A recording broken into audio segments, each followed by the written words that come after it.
All right, so here we are with my April 2013 statistics analysis and review vlog. This will be the second episode of my monthly series regarding the statistics I keep for solo queue. And if you guys are here, you know that I'm Gelati or Vin, whatever you want to call me. I'm going to try a little bit of a different layout this time, so work with me. But I think it'll end up being better because I'm going to do some side by side comparison and stuff like that. So, welcome to episode two. Um, Before we start, I'd like to send you guys over to my new. I have a new blog. I set up a blog for you guys where I'm pretty much going to post all the statistics and the compilations of all the stats and potentially even the spreadsheet itself if I can figure out how to do that. I'm a little bit new to this blogging thing. But all the statistics that are mentioned in this episode, I have compiled, and actually the ones that I'm visually going to be using on the screen um, are going to be over at my blog. It's gelatilol.blogspot.com. You can head on over there now and look along with me if you want, or you can just watch the rest of the video or watch and listen, whatever you feel like doing. But I'm going to be posting all the stats on the blog and potentially some replay analysis or just other fun league things. Maybe my patch note implications, that kind of thing. But I am going to start blogging. I'm going to start writing about it some more. So head on over there, follow me on there, etc. Um, Now to the numbers. Enough of the talking and rambling about. Uh, let's see if I can get XSplit to work here. Ooh. Okay, there we go. So sorry about that. This is the bad thing about recording a vlog like this live and not having any editing skills whatsoever. So below you should see first there's a link to the blog to my right, well my left, your right, and then on the bottom I should have March and April 2013. Okay, so this is the stat allocation you guys saw me using in the last video. For the sake, since you guys now know what the spreadsheet looks like, I'm not going to be putting that on screen anymore unless I want to pull out a specific case from it. And if you guys aren't sure what the spreadsheet looks like, or if you're a new follower of mine, you can check out the first episode where I introduce the spreadsheet and just why I'm doing this and everything. So we're going to get down, to the nitty gritty and the numbers now for most of this vlog. So let's dive right into it. There's a couple things that I noticed this month that were really different than last month. Some things are complete opposite. Most things haven't changed at all, and a couple of things went south the other way. So back in March, after analyzing all of my March statistics, I kind of went back and made a list for myself and uh, came up with some general things to improve my game. And the number one thing for me was to die less because that was a problem I was having. In the previous month. So back in March, I was dying way too much. I look at it now. You can see here. Back in March, I was dying 4.6 times a game, which is a little bit too much for that, and that's overall. This is all games. So I was dying 4.6 times per game. If you look over to this month, I've died 4.7. So I went up zero point 0.1.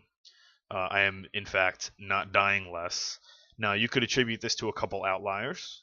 If you want to look, like I have, let's see, I didn't keep track of it last month, but I know for a fact that I did not die 17 times in a single game last month. Now, that is one game, but um, and arguably my worst game ever. But that's one outlier for that. But generally speaking, I've been dying the same or more. Like, statistically speaking, I've died more.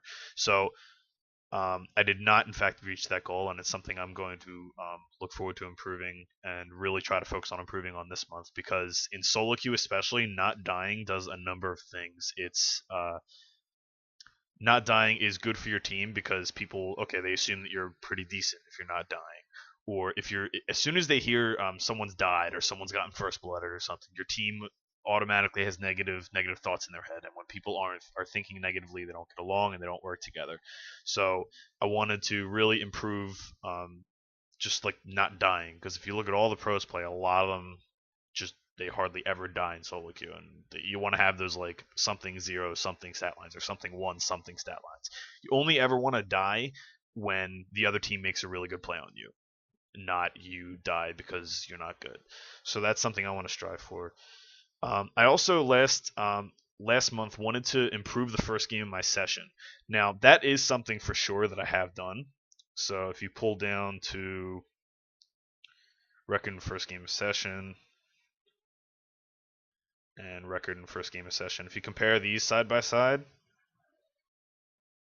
I was 13 and 17 last month. I was not doing too well in the first game of the session. You can attribute that to not being prepared or playing a warm up, or whether maybe it's the time of day that I was playing. But I've significantly improved that this month to 16 and 11. So I went from -4 to +5. That's a +9 swing. So that's a good thing.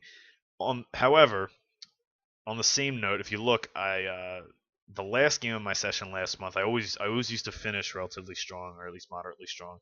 This month, I've been apparently playing one game too many every time, because I am 8 and 19, which is really pretty terrible. That number tells me a couple of things. It could be that I'm either playing tired, or maybe I should just quit while I'm ahead, like that kind of thing. A lot of the times, that extra game was,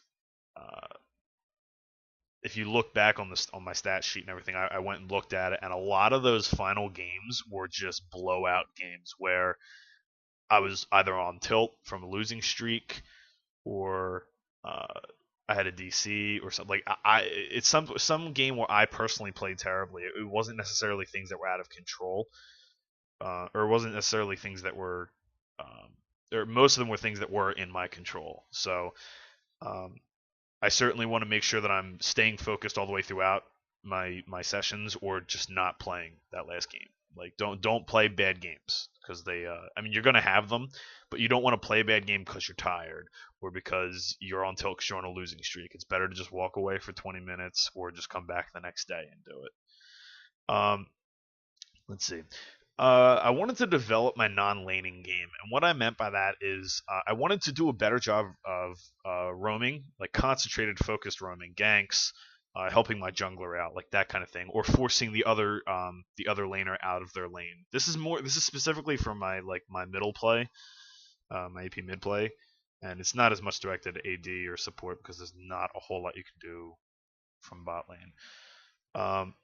In order to do that, I've developed a new system.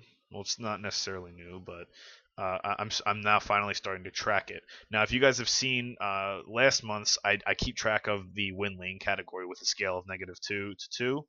I'm now going to be doing the same thing for whether or not, I'm going to call it outside lane influence. And what it's going to be is I'm going to give a grade to any outside lane influence that the other team does against me, as well as my team provides for me. And that will be outside lane influence for and outside lane influence against.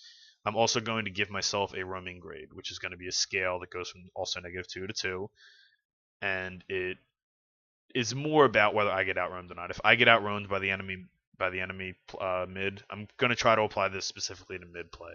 If I get outroamed by the enemy mid, it's going to be negative for me, anywhere from -0 to 0 to -2. If I outroam them, it's going to be 0 to +2. You can read more about that in the specific rubrics that I have in line on my blogspot. The post will be Introduction to Combat Grades, and I wrote out a whole thing for you guys, a whole blog post about how I came up with that system, and a rubric for the 2, 1, 0, -1, -2 system.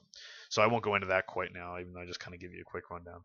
Regardless, I'm generally positive in this, but it's only minorly positive, and that's something that concerns me a little bit, because I really want to improve all aspects of my game. So these combat grades are my overalls, like for support, AD, jungle, top, mid. This is overall. If we can go down, and break it down by specific game or specific roles in a second. But generally, I am doing a good job in the laning phase, at least from my subjective scoring. Uh, I've been getting a lot of jungle help this month for whatever reason, and I didn't keep track of this last month, but I know for a fact that I was not being helped a lot last month. But I've been getting a lot of help from the jungler this month, and the stats do show that. I've also been getting ganked quite a bit this month. Not quite as much as I've been getting helped, which is interesting. So that's like no longer an excuse for me to say that their jungler is ganking, but mine wasn't, because statistically speaking, um, I've gotten more ganks than they have. The roaming effectiveness is a little bit skewed because I averaged in that I was keeping scoreless for bot lane, which is really not practical. Which is why from this point forward, I'm probably going to keep track of this specifically for when I play mid, because it's such a big part of the mid player's role to roam around and assist your other lanes and get them ahead and invest in them by getting ganks in.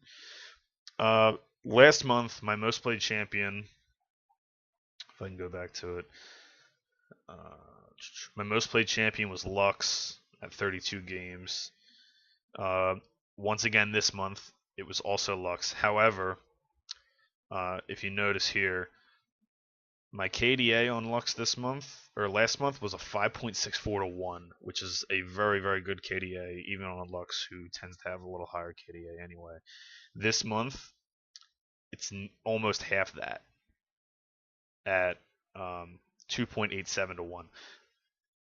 If you look at it, 4.2 deaths per game, 2.8 deaths per game, and that's where a lot of that comes from. So what's ended up happening, and I can attribute this to a number of things. People have figured out Lux. She was kind of flavor of the month, so people have figured out champions that are against her and matchups, and they know how to play against her now. I've also just not played her that well this month for whatever reason, and the record shows I'm 7-14 versus what I was last month, which was 21-11. It's almost like the complete opposite end of the spectrum. The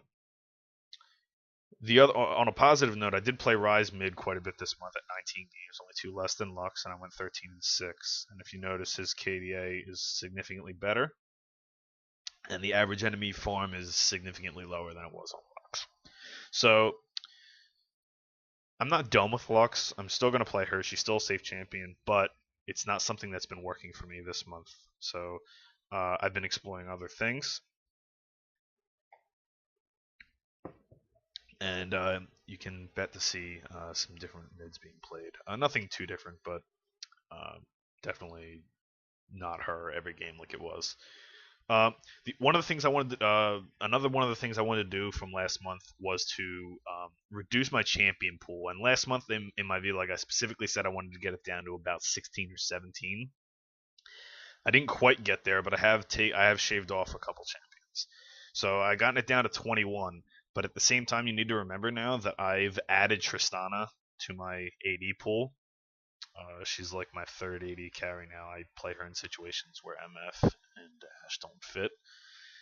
And I added Jaina as a support as well. I've been playing Jaina not a lot, but every once in a while because she fits on a lot of the teams.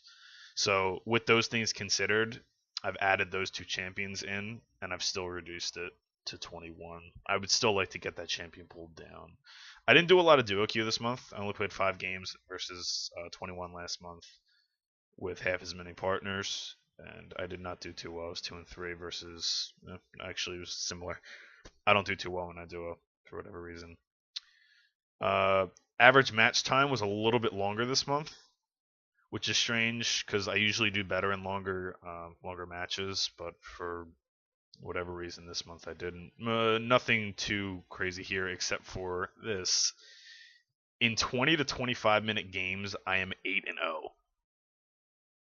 which really blew my mind when I saw that because I don't know, I just couldn't believe it.